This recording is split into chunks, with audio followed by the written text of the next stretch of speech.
سلطان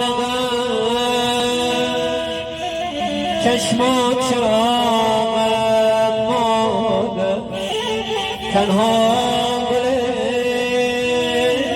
گلزار باغ ماده